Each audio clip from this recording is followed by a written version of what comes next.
भारत के पूर्व प्रधानमंत्री मनमोहन सिंह का निधन 26 दिसंबर की रात को हो गया और अब 28 दिसंबर 2024 को उनका अंतिम संस्कार किया गया।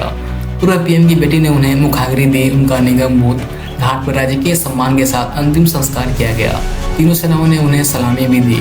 इस दौरान प्रधानमंत्री नरेंद्र मोदी जी, गृह मंत्री अमित शाह, कांग्रेस के अध्यक्ष मल्लिकार्जुन खड़गे, सोनिया गांधी, राहुल गांधी और प्रियंका गांधी समेत कई दिग्गज मौजूद रहे।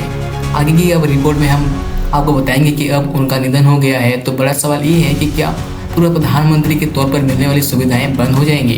क्या उनकी पत्नी गुरशरण कौर को 3 मोतीलाल नेहरू मार्ग खाली करना होगा?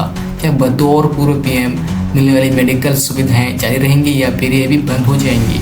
इन्हीं सवालों के जवाब को जानने से पहले आइए आपको यह बता दें कि निगम बोध घाट पर आर्थिक सुधारों के जनक पूर्व प्रधानमंत्री मनमोहन सिंह को कैसे अंतिम विदाई दी गई। अब बात कर लेते हैं पूर्व प्रधानमंत्री मनमोहन के निधन के बाद उनकी पत्नी कहाँ रहेंगी।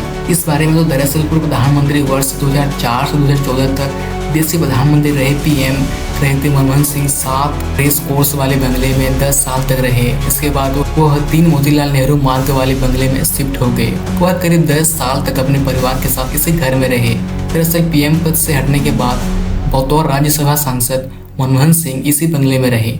उन्होंने राज्यसभा में सांसद के रूप में अपना आखिरी कार्यकाल भी इस बंगले में पूरा किया।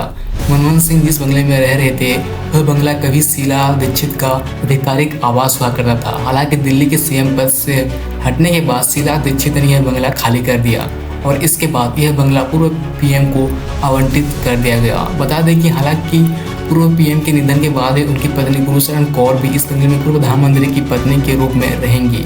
यह बंगला उनकी पत्नी को तब तक आवंटित किया जाएगा जब तक वह अपनी स्वेच्छा से मना ना कर दे या फिर उनका निधन ना हो जाए। लेकिन पूर्व प्रधानमंत्री के बच्चों को यह बंगला नहीं आवंटित होगा। इस लिहाज से मनमोहन सिंह के निधन के बाद भी 3 मोतीलाल नेहरू मार्ग पर वह पूर्व प्रधानमंत्री की पत्नी को हैसियत से रह सकती हैं। अब इसी बीच यह भी सवाल उठता है कि उनको कौन कौन सुविधाएं दी जाएंगी। तो गुरशरण कौर उनको सुरक्षा और कैबिनेट मंत्री के बराबर की सुविधा मिलती रहेंगी। उन्हें पूर्व प्रधानमंत्री की पेंशन भी मिलती रहेगी। पूर्व प्रधानमंत्री को 20 लाख महीना पेंशन के साथ साथ आजीवन मुफ्त आवास, फ्री मेडिकल फैसिलिटी, हवाई जहाज से रियायत दरों पर यात्रा फ्री, रेल यात्रा जीवन भर फ्री, बिजली, पानी और निजी सहायक मिलता रहेगा। इसी के साथ देश के पहले सिख पीएम, सबसे लंबे समय तक इस पद पर रहने वाले चौथे नेता मनमोहन सिंह 2004 से देश के 14वें प्रधानमंत्री बने थे। उन्होंने मई 2014 तक इस पद को 2 कार्यकाल पूरे किए थे। वह देश के पहले सिख और सबसे लंबे समय तक रहने वाले चौथे प्रधानमंत्री थे। उनके निधन पर केंद्र ने 7 दिन का शोक घोषित किया है। तो वही राहुल गांधी और कांग्रेस अध्यक्ष खड़गे बेलगावी से गुरुवार देर रात दिल्ली पहुंचने के बाद सीधे मनमोहन सिंह के आवास गए थे।